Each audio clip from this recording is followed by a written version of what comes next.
A Icatu Seguros é a maior seguradora independente do Brasil, em vida, previdência e capitalização. Incentivamos milhões de pessoas a buscar proteção e a planejar um futuro ativo e seguro. Nossos produtos estão disponíveis em todo o território nacional, através de diversos parceiros comerciais e corretores credenciados. Conte com a segurança de quem administra e protege o dinheiro de muita gente. Gente que sabe que o futuro começa hoje.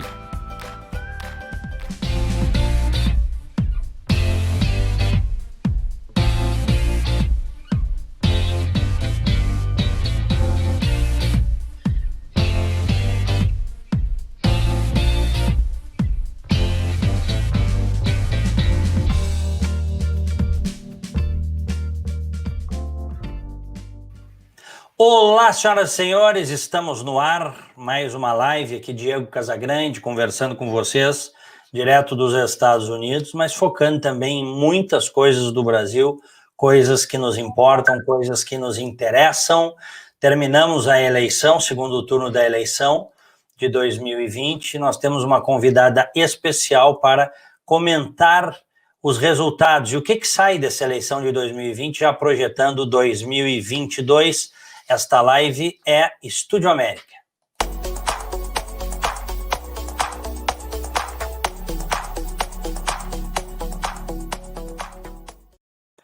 Lembrando às senhoras e aos senhores que eu estou simultaneamente no YouTube e no Facebook, nos dois canais, tá bem?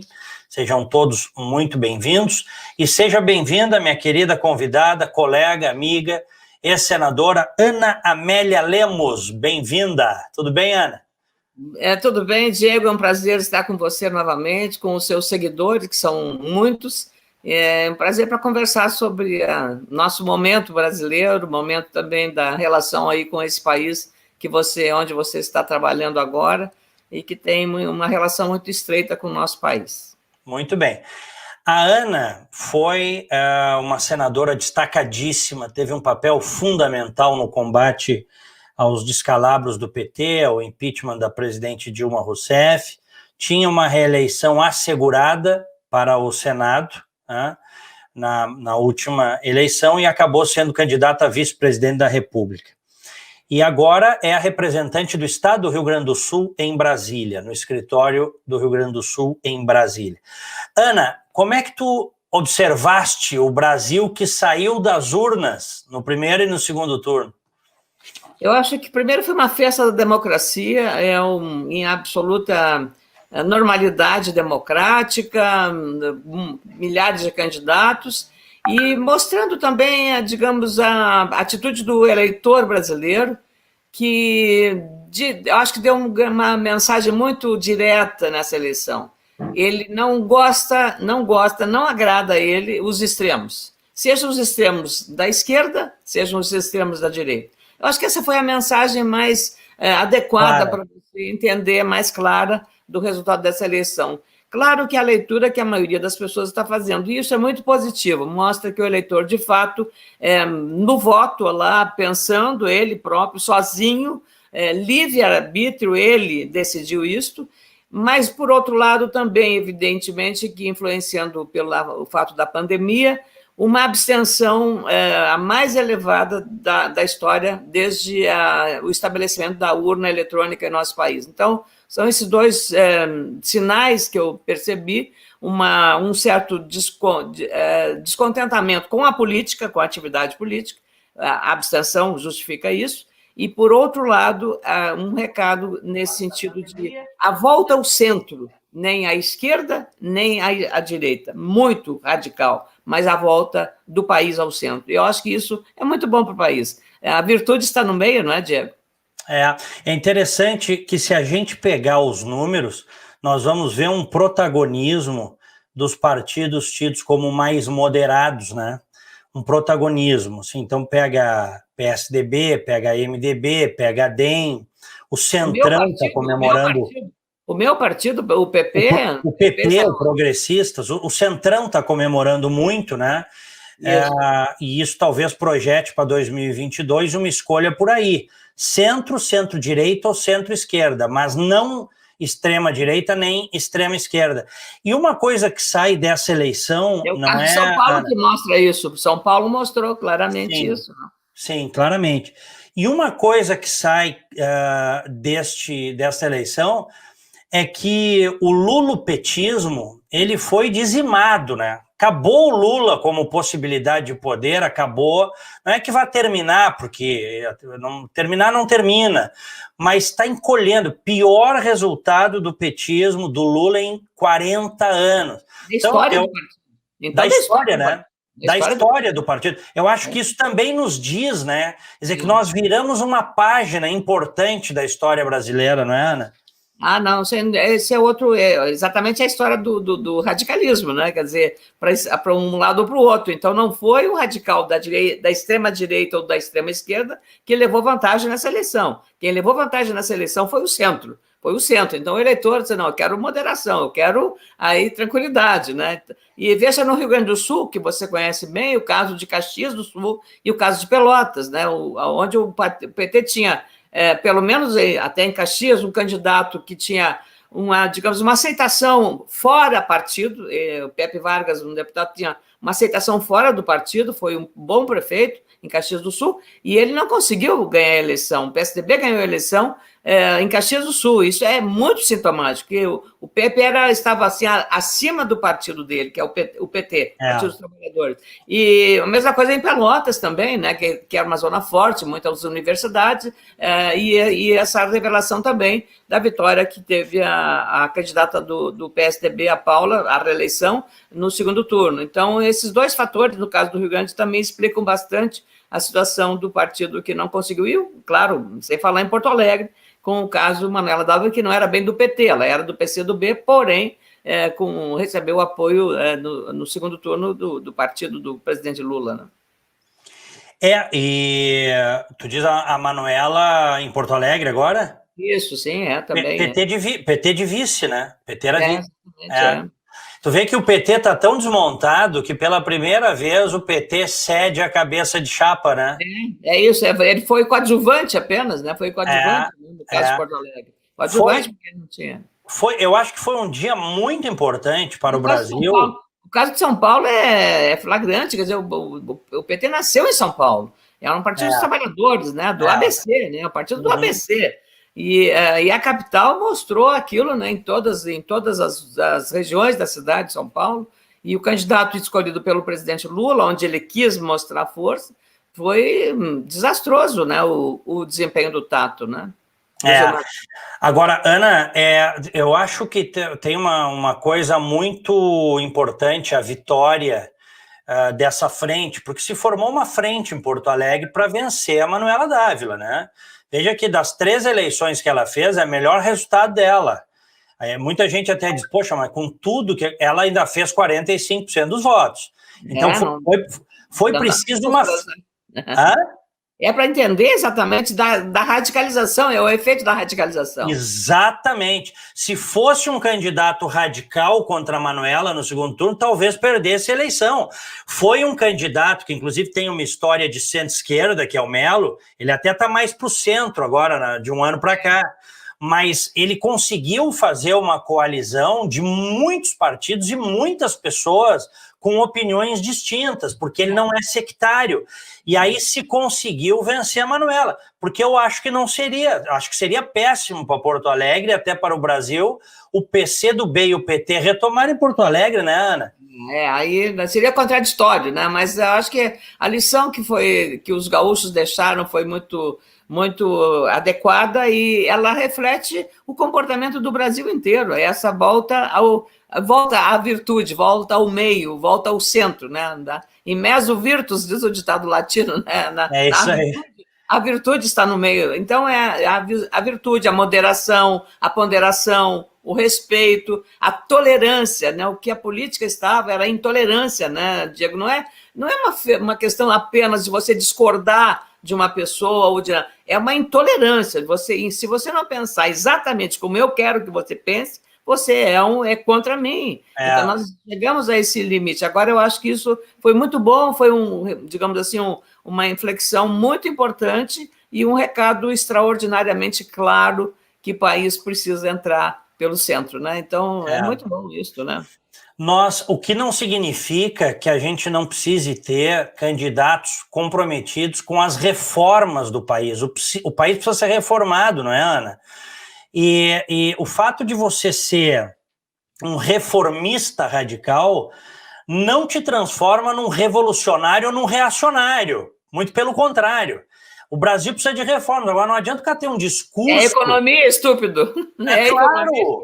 Claro, claro, porque junto de uma série de reformas, que a gente pode até propor reformas institucionais, eu sei que tu és uma reformista, a gente consegue avançar, né? Parece mentira, né? O Fernando Henrique, eu tenho sérias diferenças ideológicas com o Fernando Henrique Cardoso. O Fernando Henrique Cardoso está muito à esquerda para mim, mas a gente olha o governo dele, foi um governo extremamente reformista. O Brasil avançou com ele, né? É ou não é, Ana? Nós não teríamos telefone celular hoje, né? Claro. Deus, estou esperando 3 anos, 5 anos, tinha que ter pistolão para poder conseguir um telefone, né? Tu lembras o que foi a esquerda, essa esquerda atrasada, bolorenta, querendo impedir as privatizações na época do Fernando Henrique? Pois é, eu estou usando a telefonia exatamente por isso. Que hoje você anda em qualquer lugar, qualquer cidade, um carroceiro, ele põe na carrocinha dele, né? Puxada por um burrico, que eu acho que também não devia estar andando na cidade, um burrico que está sofrendo, às vezes maltratado, passando fome, mas é assim, a carrocinha escrito na lateral, um número de um telefone, atrás tem um outro número de telefone e do outro lado tem outro número de telefone, ou seja, o acesso e a democratização do acesso a um serviço extraordinário hoje, impensável você não ter um telefone, todo mundo tem, criança de 12 anos, se não tem um telefone, nossa, é o máximo, é um desejo de tudo, em todas as categorias, é da pobreza, a classe média, a classe de todo mundo precisa de um celular. Então, isso, se não tivesse havido a privatização, nós estaríamos patinando. Agora já estamos na outra fase, nós já estamos brigando agora pelo 5G. Aí é uma outra história, né? Claro. E a evolução desse processo, né? Olha o que está dizendo o querido Pedro Paulo Peixoto, está acompanhando a live, te manda um abraço. Tinha que ser amigo do Jaime de Marco, da CRT. Exatamente, ele lembrou bem, porque isso que eu falei, tinha que ter um pistolão para conseguir. Não, era uma coisa incrível isso, né? Uma coisa absurda, né?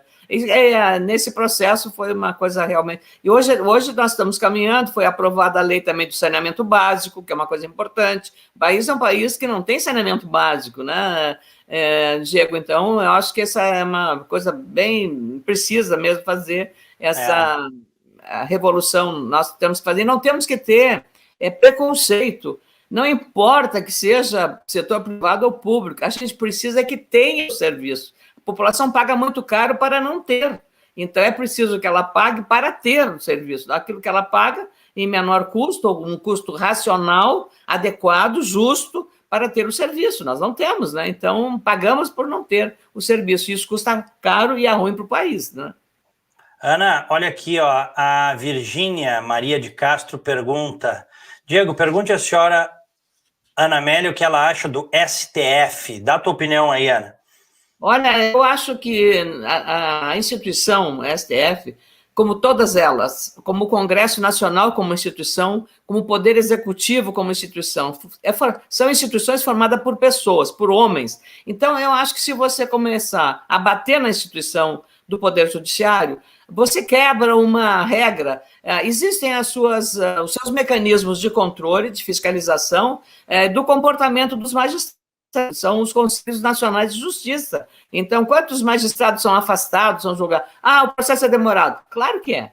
Para cassar o mandato de um parlamentar, você acha que é fácil? Não é fácil. É um processo que tem que passar na comissão, tem que fazer uma série de coisas, de elementos para fazer análise. Então, acho que, que o Congresso, que você pode não concordar com decisões do Supremo, e algumas não concordam, não votei no ministro Barroso, por exemplo, o voto é secreto, e eu não votei nele por uma questão, e ele me trata muito corretamente, adequadamente, eu fui senadora, eu declarei na tribuna que votei contra ele, porque ele, por conta da ação que ele teve como advogado, no caso do italiano, do Cesare Battisti. Cesare Battisti. Eu achei que foi muito equivocada a posição dele, porque nós tínhamos que expulsar, entregar o Cesare Battisti para a Itália.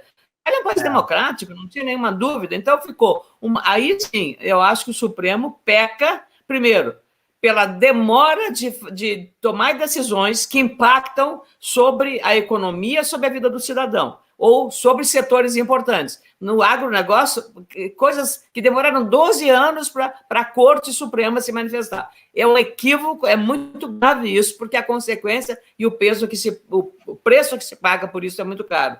Então, nessas questões, deveria haver, de parte do Supremo, uma análise disso, até porque a lei, no caso da justiça das pequenas causas, a pessoa com determinada idade tem preferência no julgamento das causas. Então, na economia, você tem que também, no julgamento do Supremo, ter critérios para dar prioridades. E isso não obedece, no caso de políticos, tem políticos que estão sendo julgados. A justiça não julga, ele fica naquela corda bamba, ele sabe se vai ser ou não vai ser, ele entra num processo eleitoral, aí a justiça resolve como é que se diz? Resolve entrar...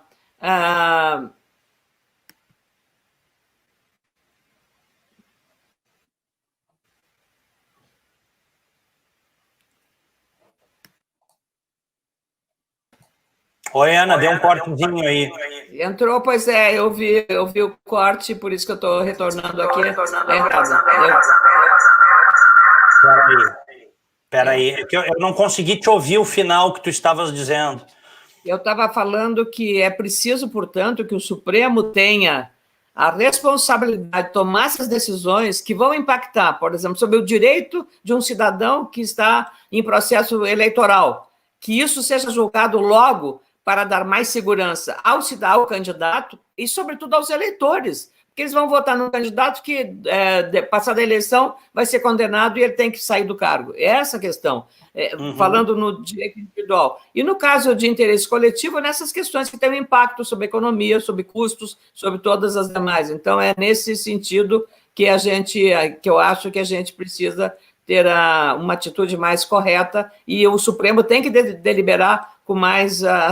Acho também que a justiça brasileira, as pessoas falam muito, Diego, que nós temos uma posição de... A politização do Supremo Tribunal Federal. Eu penso que não há uma politização do Supremo, no sentido da participação do Poder Judiciário, nas questões institucionais, que o Poder Judiciário esteja... Que o Poder Judiciário esteja... Agora estou te ouvindo. Que o Poder Judiciário esteja, Diego, legislando, tá? Que o Poder Judiciário... A grande crítica é o Poder Judiciário está legislando. Não, o Poder Judiciário não legisla. O que faz o Poder Judiciário é interpretar os vazios que os legisladores deixam na lei, primeiro. Então, a gente tem mais que olhar a responsabilidade do legislador, que é o responsável por escrever as leis, do que propriamente daquele que interpreta a lei que você faz. Às vezes, uma vírgula mal colocada leva a uma interpretação errada daquilo que você entendeu fazer. Por isso que é preciso muita clareza em tudo que você faz em matéria legislativa. Então, eu dizia sempre, a culpa é nossa, dos congressistas, quando dizem, mas a politização do judiciário, a judicialização da política. Não há judicialização da política. O que há o Supremo é chamado quando você não cumpre o seu dever. Quando o legislador não faz adequadamente, tem que preencher, tem que fazer a interpretação daquilo. Então, essa é a questão, no meu entendimento, que eu não sei se estou respondendo a pergunta que ela fez. Claro que talvez ela queira que eu dissesse outras coisas, mas é o que eu penso e é o que eu acho institucionalmente dessa questão relacionada ao poder judiciário versus poder legislativo. Ana, tu estavas no Senado e tu declaraste que votaste contra o Barroso, por exemplo. Tá? Eu, se fosse senador, eu teria votado agora contra o Cássio Nunes Marques, pelo histórico dele de ligação com o petismo e declarações anti-Lava Jato, que agora, inclusive, ele está julgando contra a Lava Jato. Só que tu estivesse lá, tu sabes, né? Só para a gente fechar essa questão de Supremo, não é o teu caso, mas tem muito parlamentar que tem medo da represália, né? O sujeito prefere passar o que vier, que é com medo de perseguição, né, Ana? Sim, não sei que nós estamos aqui entrando. Deu agora. Deixa eu te falar. Começa que eu acho que o Senado devia aqui proibir. Existe uma romaria. A liturgia que se obedece é o seguinte: o nome surge e ele é indicado. Aí ele vai visitar todos os senadores. Tá? Vai visitar todos, porque ele precisa dos votos, né? Não é só a Comissão de Constituição e Justiça, ele precisa dos votos de todos, porque além da Comissão de Constituição e Justiça, que vai sabatiná-lo, ele precisa dos votos do plenário do Senado. Tá? Então, o que eu acho? Que não devia haver isso. Eu lembro que a sabatina mais longa que houve da história, ou pelo menos do meu conhecimento, foi a do ministro Fachin. Porque havia também, em relação a ele, a suspeita de que ele tinha ligações com o MST, com o PT, que tinha participado e tal. Então, a sabatina dele foi 17 horas.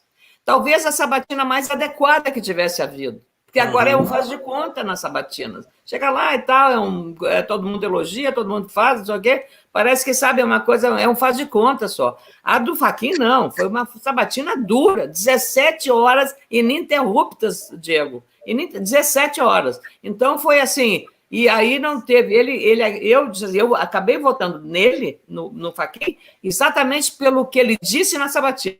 Pelo equilíbrio, pela responsabilidade institucional e pela relevância do que ele entendia estar ministro do Supremo Tribunal Federal. Então, eu estava com dúvidas mesmo, e depois da sabatina dele, não tive mais dúvida.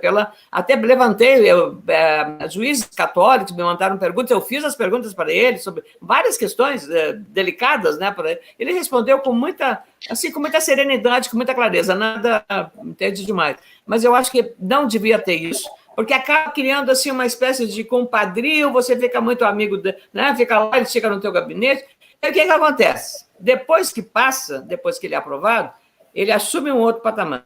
Aí você não consegue ter acesso a conversar, a levar uma questão de interesse coletivo para o Supremo Tribunal Federal. Não estou falando que isso é a regra, eu estou falando que isso acontece. Então, por isso que eu acho que não devia ter essa abertura de estar lá passando de mão em mão ou de lá recebendo, como nós recebemos. Isso acontece não só com os ministros do Supremo, mas também com a Procuradora-Geral da República, acontece com os ministros do STJ, o mesmo ritual. Eu acho que isso é inadequado, né, para não estabelecer. São coisas diferentes. O senador cumpre o seu dever e o candidato indicado vai lá responder a todas as perguntas que têm que ser feitas. Vale também para as agências reguladoras, que também é um faz de conta.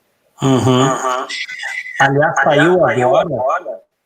Baixa um pouquinho o teu retorno aí, Ana, por favor. Não sei se tu consegue baixar o teu retorno. Aí, melhorou.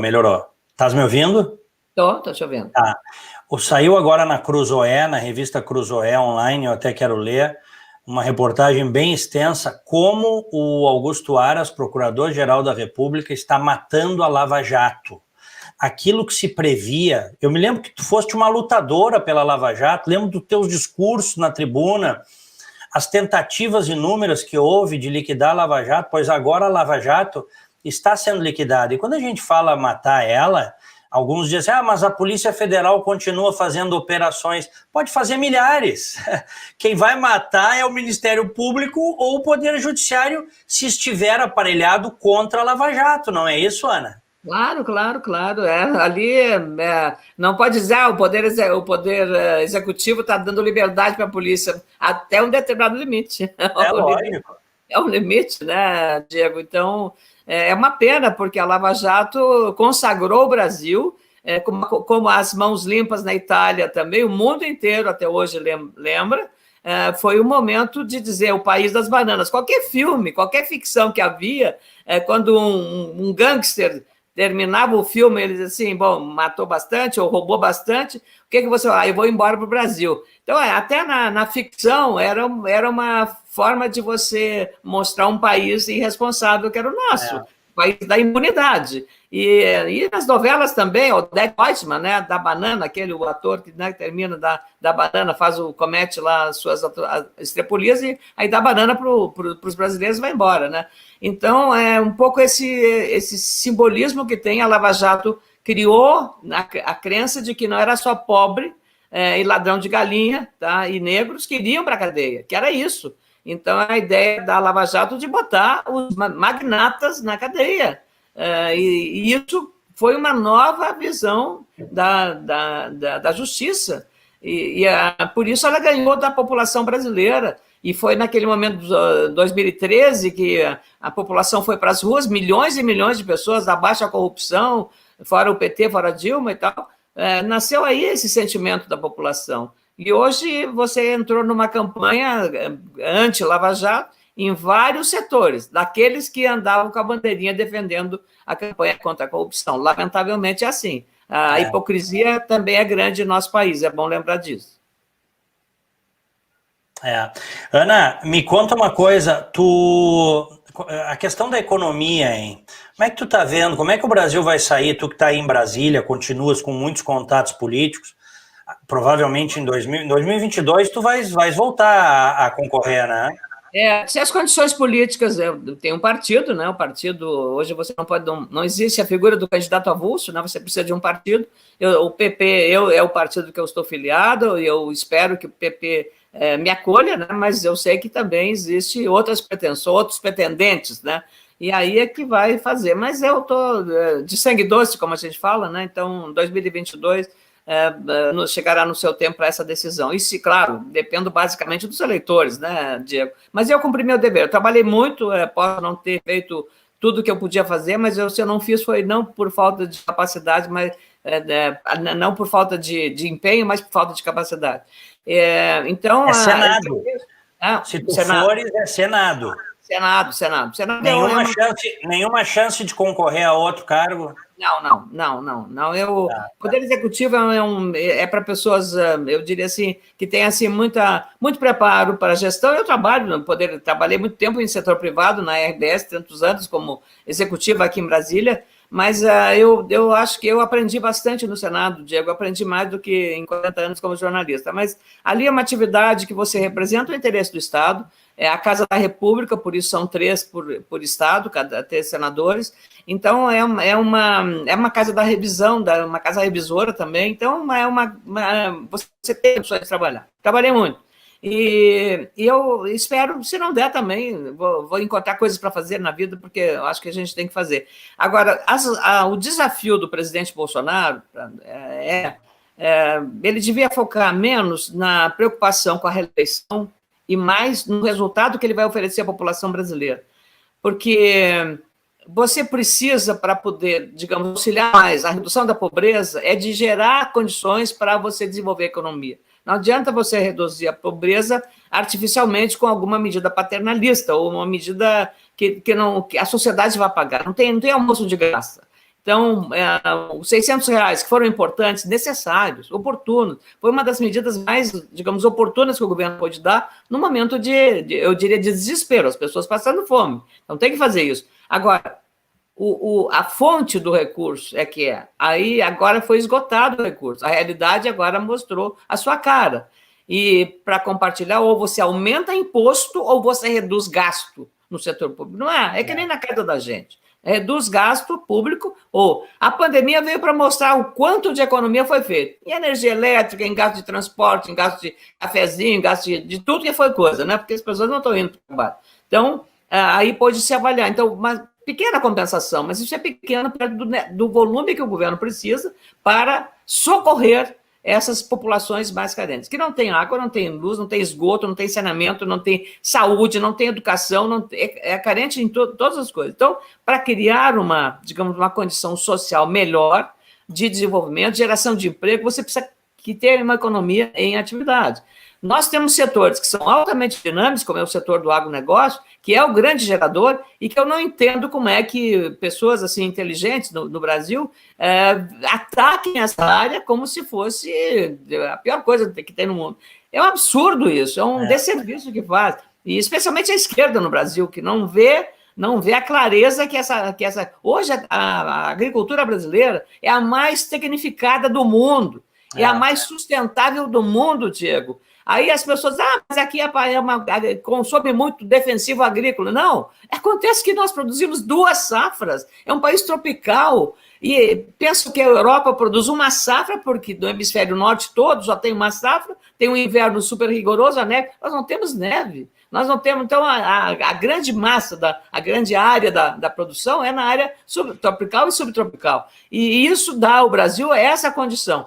68%, Diego, 68% da agricultura, do grão de soja, do milho, de arroz que sai, ou feijão, 68% é tecnologia. Tecnologia, graças à tecnologia, foi possível você chegar a esses níveis de produtividade que são inigualáveis. Não há nenhum país do mundo que tenha essas condições competitivas em produtividade, graças aos nossos centros de pesquisa, ao Embrapa da vida, a todos os institutos de pesquisa do Rio Grande do Sul, do Paraná, do Mato Grosso do Sul, que vem fazendo um trabalho extraordinário. Agora, você pegar e achar que a agricultura não sei, inimiga, não sei o quê, aí vem os veganos com esses discursos, tá? Cada um faz o que quer da sua vida, come o que quer, mas não faça esse ataque, que é um setor dinâmico, que vem sustentando a economia do país nos ombros, graças ao volume de produção, para alimentar os brasileiros, comida, e para o superávit comercial. Então, nós não teríamos esse superávit comercial, não fosse o agro, foi ele que sustentou. Então, ele não é uma cadeia só de agricultura, é uma cadeia inteira de metalmecânica, de máquinas e implementos agrícolas, de defensivos. O número de setores envolvidos na agricultura, Diego, é extraordinário. Você vê como é que o governo americano trata o produtor rural. Até dizia aqui, os nossos produtores diziam, não dá para competir com o produtor de soja americano. Ele olha só o Capitólio, ele olha só o Tesouro americano, porque lá tem subsídio. Nós não, o produtor de soja brasileiro tem que olhar para o céu para saber se São Pedro vai chover. Ele depende do tempo, o clima é o fator desse agricultor brasileiro, e não o Congresso, ele não tem subsídios. Então, essa é a questão que nós temos hoje, os dilemas. Para o governo precisa correndo, ele não fez a reforma administrativa, fez uma reforma mais ou menos, a reforma da Previdência foi porque já estava bem avançada, e precisa fazer a reforma tributária, né, Diego? Então, isso é inadiável. O Paulo Guedes sabe, tem consciência disso, o nosso déficit fiscal é muito elevado, e é isso que pode, digamos, desestimular os investidores nacionais e internacionais a aumentarem os seus investimentos no Brasil, porque eles precisam de 2 coisas, uma da estabilidade política, uma da confiança e da segurança, e a outra da segurança jurídica, que as regras do jogo sejam seguras o suficiente para ele poder investir o seu dinheiro e saber que aquilo ali vai ser protegido e não vai ser mudado a cada semana ou a cada mês ou a cada ano, mudar a regra do jogo. Então, essa segurança jurídica é muito necessária para isso. É um mercado muito atrativo, o mundo inteiro olha para o Brasil, porque tem um universo de consumidores inigualável também. Mais que nós, é só a China, a Índia, mas tem seus dilemas lá, e a China agora está entrando na redução da pobreza, né? Você viu a China com 1 bilhão de habitantes, 1 bilhão, quase 2 bilhões de habitantes, então está trabalhando nisso. Isso que é mais consumo, e mais consumo eles precisam comprar mais comida, e da onde vai a comida? É do Brasil. Então, essa é a lógica do mercado, e do ponto de vista político, o presidente tem que agora arregaçar as mangas, passar dessa eleição, arregaçar as mangas e falar para o seu posto Ipiranga, né? Falar para o posto Ipiranga, para o seu Paulo Guedes, que tem um esforço enorme, uma equipe maravilhosa, mas a situação fiscal está se agravando, Diego. Eu acho que o posto Ipiranga, com toda a franqueza, eu falei na rádio um dia desses, eu sou um liberal, então eu tive muita esperança no Paulo Guedes, sabe? Mas eu acho que terminou o combustível do posto Ipiranga. Eu esperava muitas reformas. O problema não é o posto Ipiranga. Ele não pode fazer coisas que o presidente não. Mas então ele sai e se bota um burocrata lá que vai dar na mesma, não é isso? Não, mas a saída de um Paulo Guedes hoje para a economia seria um desastre. Seria? Não, eu nem quero, eu gostaria que ele ficasse. Se de fato ele é o fiador da economia brasileira, excelente. Só que nós não temos uma privatização, não temos uma reforma, Ana. Você lembra da discussão no governo Dilma dos desenvolvimentistas? Lembra? Lembro. Pois é. Agora é a mesma coisa. Eu cobro, Ana, desculpa, um parênteses. Eu entrei. É igual, é a mesma coisa, quer dizer, o desenvolvimentismo, que é a lógica da esquerda ou dos socialistas. A lógica da gastança. Da gastança, quer dizer, o Estado provê crescimento econômico, isso aí já mostrou que pode ser usado como um paliativo em momentos de crise, não para estruturar desenvolvimento das nações. Né? O que faz os países crescerem é liberdade econômica, é iniciativa privada, é prosperidade, micro, pequeno empresário, médio, grande empresário, combate aos monopólios, livre concorrência, impostos baixos. Onde é que estão as reformas? Eu te confesso, viu? Eu estou muito decepcionado. Eu acho que tem... mas o Congresso não vai aprovar. Mas manda as reformas. Claro. Deixa, então, o Congresso não aprovar. Mas o governo que tem maioria, Diego, só não faz porque não quer. Pois é, agora tem maioria, né, Ana? Agora tem maioria, né? Quem está bancando é o Centrão, não, mas o Centrão não interessa. A matéria precisa ser votada, né? Essa lei, a lei do saneamento básico, passou, foi difícil e tal, mas passou. Isso é um grande avanço foi. Agora, preciso continuar as outras leis, as outras matérias que estão tramitando no Congresso Nacional, né, Diego? Porque o país não pode parar, o país tem pressa, muita pressa. Agora tem umas figurinhas aí no Congresso, tu tivesse lá, né, Ana, que tem um discurso, nós queremos, mandem, mas também fazem um jogo sórdido, né, um jogo duplo, né? No fundo, não querem reformar o país, também tem esse lado, né? É claro, porque não se pode fazer omelete sem quebrar os ovos, né? É um efeito eleitoral. Eu, por exemplo, até hoje, Diego, eu sou, pela esquerda, pelo PT especialmente, chamada, primeiro de golpista, porque votei o impeachment, então o golpista tá ótimo, prefiro que me chame de golpista, porque fiz uma coisa certa, do que me chame de corrupta. Claro. Segundo, eu fui contra os trabalhadores. Tem um vereador na minha cidade que dia sim, dia também, ele fala que eu fui, digamos assim, cometi as maiores atrocidades contra os trabalhadores porque eu aprovei a reforma trabalhista. Eu pergunto qual foi o direito que foi retirado do trabalhador? Qual foi o direito que foi tirado? Nenhum direito. A única questão grave, e que aí eles, especialmente os dirigentes que têm voz, né, voz e vez, foi o imposto sindical, a obrigatoriedade do imposto sindical. E para que serviu o imposto sindical, que era uma banana de dinheiro? Para alimentar exatamente as lideranças sindicais, o seu proselitismo político, mas nada ia em favor do trabalhador. Por isso que quando terminou e que o trabalhador tinha que ir na empresa para dizer, olha, não quero mais ser contribuinte, ele tinha que declarar isso, era filas de trabalhador. Ora, se era tão bom, se o sindicalista tivesse usado aquele dinheiro, que era muito dinheiro, quantos até assassinatos houve na disputa por presidência de sindicatos lá no interior em São Paulo, na zona forte de sindicalistas, se não fosse tão forte isso, esse interesse, não haveria brigas pelo poder dos sindicatos. Então, a retirada tirou a mamata, tirou a pelegagem, tirou tudo isso, e aí eles ficavam bravos. Então, esses são os caras que dizem que a reforma trabalhista prejudicou o trabalhador. Não, era só para defender o seu próprio interesse do dinheiro do imposto sindical que era usado por ele. Não para fazer, por exemplo, um atendimento, um auxílio dentário para o trabalhador,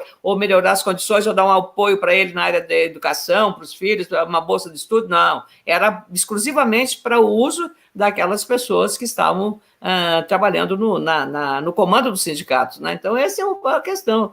E, então, a retirada disso é que os caras ficam... Agora, não houve, não tirou férias, 13º salário, nada. Permitiu apenas você dividir as suas férias, quer dizer, mas isso é até bom para o trabalhador, né? Que, olha, eu não quero tirar tudo junto, né? Ele pode tirar... dividir as suas férias ou fazer essas coisas mais simples, mais democráticas do ponto de vista de uma legislação que já estava muito caduca, até, vamos dizer. Ana, chegaste a assistir o documentário American Factory no Netflix? Não vi, não. Assiste esse documentário, porque ele é muito interessante. Aqui nos Estados Unidos, tu está falando no sindicalismo, né, completamente diferente. As pessoas votam dentro de uma indústria, por exemplo, se elas querem ou não fazer um sindicato. Elas votam. Imagina, né? Mas é uma maturidade, né? É uma coisa espetacular. Não existe, como tem no Brasil, um sindicato por categoria. Por exemplo, tem o sindicato dos jornalistas, e se eu como jornalista, quiser fazer um sindicato concorrente, não posso, tá? Porque existe a tal da unicidade sindical. Aqui nos Estados Unidos, é votado dentro das empresas. Assiste esse documentário, é muito interessante, American Factory. Muito. Eu assisti o Dilema das Redes Sociais e o Privacidade Hackeada, me assistiu. E assisti também um documentário, um filme muito legal, Dark Water, que é um filme, é um caso de um processo da DuPont que houve nos Estados Unidos. Esse vale a pena. Dark Water. É de um ator que é muito envolvido com essas questões, que ele faz o papel do advogado, e que ele luta sozinho praticamente, porque você lutar contra uma multinacional, né? Mas vale a pena. Dark Water é o nome. E o custo de litigância aqui nos Estados Unidos é muito elevado, é muito caro. E no Brasil também, é muito forte, né? A litigância. Bom, mas é que aqui proporcionalmente é muito mais, Ana, muito mais. As pessoas pensam muitas vezes antes de entrar com processos pedindo quantias muito elevadas, porque se você perde, reverte e tem que pagar para o outro lado muitas vezes, então é um problema sério. Deixa eu te falar o seguinte, tu falaste desse outro documentário aí, qual é o título? O anterior? O Privacidade Hackeada. Esse aí eu assisti também. Esse é do Analytics, do caso do Analytics. Não é o Dilema das Redes? Não, o Dilema das Redes é sobre as redes sociais, sobre os criadores do Facebook, mas eu quero comentar. Google. Eu quero comentar esse contigo. A gente vive uma ditadura dos algoritmos, né? É verdade, é isso. Você perdeu o Yuval Harari, que fez vários livros, né, fantásticos, 21 perguntas que você precisa fazer para o século XXI. Tenho dois dele aqui, Ana. Tenho dois dele aqui. Exatamente, esse livro. Aí ele fala muito sobre isso, e ele não tem Facebook. Ele diz assim: eu não quero perder a minha capacidade, meu livre-arbítrio, eu não quero. E ele, inclusive, eu vi como é que se diz, uma entrevista dele, quando ele veio ao Brasil, ele dizendo o seguinte: eu faço meditação para poder ter um poder de mente muito maior, para evitar que o algoritmo me faça, ele tome as decisões por mim, entendeu? Mais ou menos isso. Então, realmente é muito denso isso, porque ele, ao sair das redes, e no documentário tem aquele escritor francês, que até é uma figura exótica, porque tem umas tranças, um cabelo grande, né? Que faz um depoimento, que ele fala: fuja das redes, né? Fuja das redes sociais. O próprio Yuval Harari fala isso também, né? Você não deve. E a gente passa a ser escravo. E basta notar, você vai viajar, como viajo muito, então eu viajava e notava assim que vinha na minha rede, no meu endereço: você está em tal lugar, olha, tá, o restaurante é assim. Tipo, como é que esse cara sabe que eu estou aqui? Não. Mas exatamente esse controle que você passa a ter, você passa a ser seguido, você passa a ser vigiado o tempo todo, né, Diego? Sem dúvida. Minha querida colega Ana Amélia Lemos, porque quem é do Rio Grande do Sul sabe, né, te assistiu durante muito tempo, mas tem gente de fora do Rio Grande do Sul, de outros estados brasileiros e até aqui dos Estados Unidos, a gente tem audiência também. A Ana Amélia é jornalista raiz mesmo, jornalista raiz, tá? E tem uma carreira belíssima como correspondente em Brasília, como analista política e tal, e aí se tornou senadora pelo Rio Grande do Sul, com uma belíssima votação na sua primeira eleição, né? Na sua primeira eleição. E agora pode ser que 2022 retorne aí, concorra novamente, né? E vai ser, eu acho que 2022, primeiro o Brasil, a gente precisa melhorar, eu espero que 2021 seja um ano melhor, né, Ana? Tá muito difícil para todo mundo, mas eu acho que 2022 renovam-se as esperanças, viu, Ana? Eu também acredito, essa eleição agora, embora uma eleição municipal, a gente sempre tem que ver que a prioridade do eleitor é a cidade dele, é onde ele vive, é a rua dele, é a segurança que ele tem, é a insegurança que ele tem, é os medos que ele sofre, tudo, a questão da saúde, hoje agora a questão da saúde, da pandemia, impactando muito diretamente na vida das pessoas, de todos nós, o atendimento na saúde, a escola. Então, digamos, a prioridade, o foco do eleitor qual é a capacidade que tem o prefeito de fazer isso? Então, você pode ver muitas reeleições que prova que ele avalia isto e esperar uma pessoa que venha fazer melhor na sua cidade. E, de preferência, que tenha bom diálogo, né? Então, isso também mostra muito essa decisão. Mas eu acho que 2022 vai ser digamos, um grande momento para o Brasil, para reforçar a força da sua democracia. Eu acho que é uma nação democrática muito grande e está mostrando ao mundo como é fácil fazer. Eu acho a urna eletrônica uma coisa de modernidade, porém, não por conta do Trump, não por conta do Bolsonaro, não por conta de ninguém. Em 2018, lá no início do ano, e antes disso, por conta exatamente de cada eleição, você vem uma dúvida, que tinha alguns fatos que a gente viu, que a gente estudou, nós chamamos uma audiência pública, porque eu fiz um projeto de lei para que a urna tivesse um registro, eu diria, virtual dentro do equipamento. Um registro que você abre o equipamento, vai estar lá o registro do seu voto. Não é a impressão do seu voto, você sair com o voto, porque aí seria a quebra do sigilo eleitoral. Não é isso, é você ter ali registrado no sistema um registro que você possa, como está no banco, sua conta bancária, sua conta está lá, registrado. Se você quer imprimir o seu saldo da conta, você vai lá e toca e imprime. Você não pode fazer isso no ato de imprimir, no ato do voto. Não pode, né? Não pode. Evidentemente, você pode, se tivesse uma forma de você ter apenas uma senha que um logaritmo, algoritmo, uma identificação fechada, né? Que só uma leitura própria de tecnologia pudesse interpretar, mas não, votou em tal fulano, não sei o que, tal. Não é isso, porque isso aí seria uma quebra do sigilo. Mas dá uma segurança maior para a urna eletrônica, porque a gente chamou muitas pessoas. Nós chamamos técnicos da Universidade de Brasília, da área de TI, chamamos gente da Universidade da Paraíba, e todos eles diziam a mesma coisa: não existe nenhum sistema inviolável. Claro. Não existe. Nem a NASA foi inviolável, a CIA foi inviolável. Agora, o TSE mesmo foi vítima dos hackers que interromperam no dia da votação. Então, se é assim, é apenas uma segurança para você ter mecanismos de proteção. O que eles dizem é que a urna não está num ambiente online, então não teria problema. Mas assim, tem que ter uma contraprova no papel. Essa é a contraprova. Mas a contraprova tem que ficar lá, porque se você tiver dúvida, tem que ficar lá dentro. Se você tiver dúvida, então aí depois que passou a eleição, digamos, na urna houve tal problema. Votaram mais pessoas do que existiam realmente. Mas vamos lá checar. Aí abre, depois de passar do pleito, claro, conhecido o resultado. Aí, depois disso, você vai lá e faz a investigação, avalia, e aí vai ver. Esse é o espírito da coisa. E por que isso tem que evoluir? Porque tem pessoas que não é o caso, eu não estou dizendo que houve fraude, não é isso.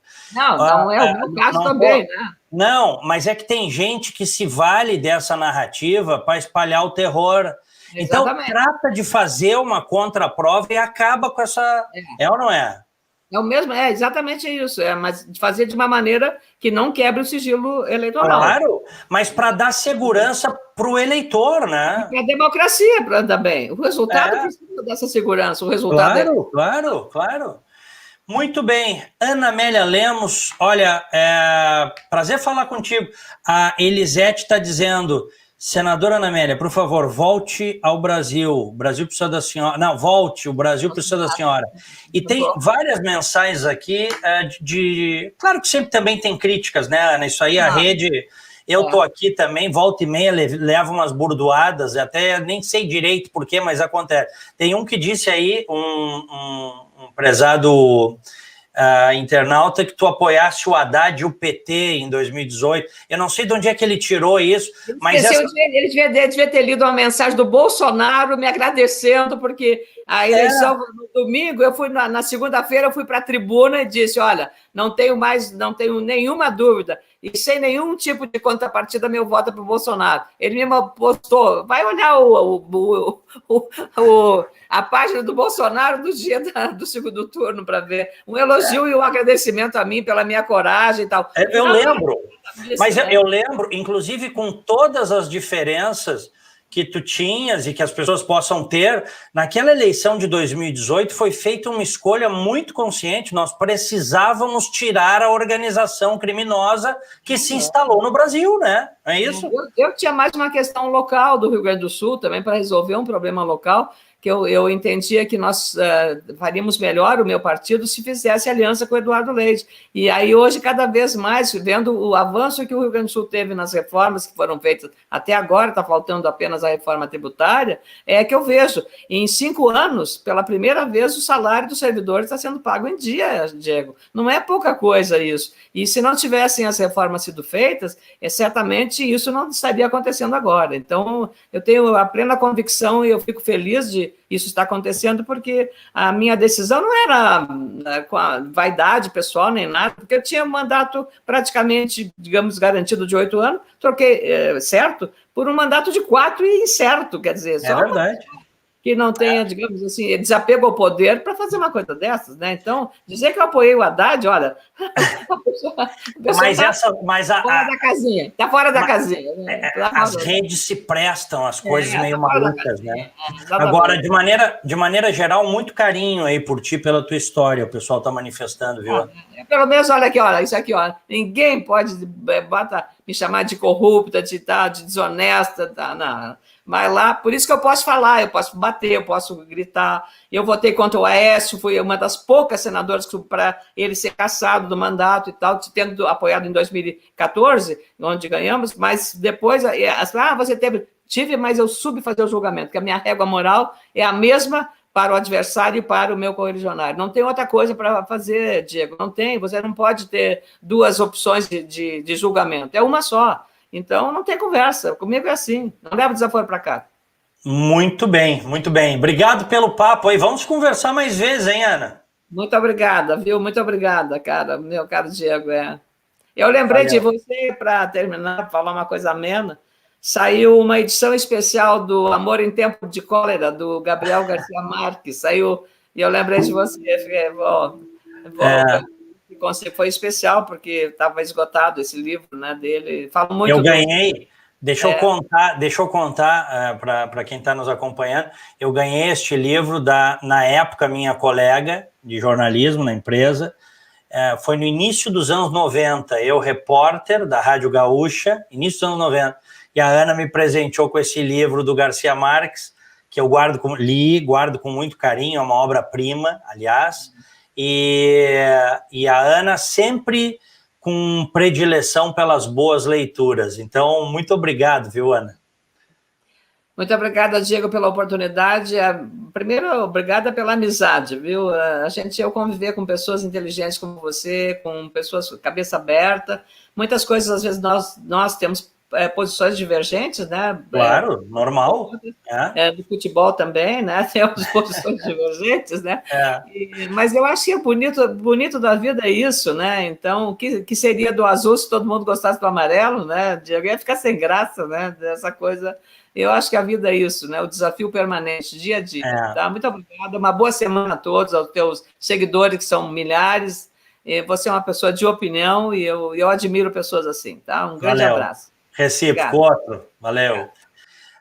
Obrigado a todos aí pelo carinho, pelo prestígio, pela audiência. Se você gostou, deixa o like, se inscreva, clicando no sininho também para receber as notificações, tá bem? Obrigado a todos. Grande abraço e uma semana abençoada, iluminada. Fiquem com Deus. Tchau.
A Icatu Seguros é a maior seguradora independente do Brasil, em vida, previdência e capitalização. Incentivamos milhões de pessoas a buscar proteção e a planejar um futuro ativo e seguro. Nossos produtos estão disponíveis em todo o território nacional através de diversos parceiros comerciais e corretores credenciados. Conte com a segurança de quem administra e protege o dinheiro de muita gente. Gente que sabe que o futuro começa hoje.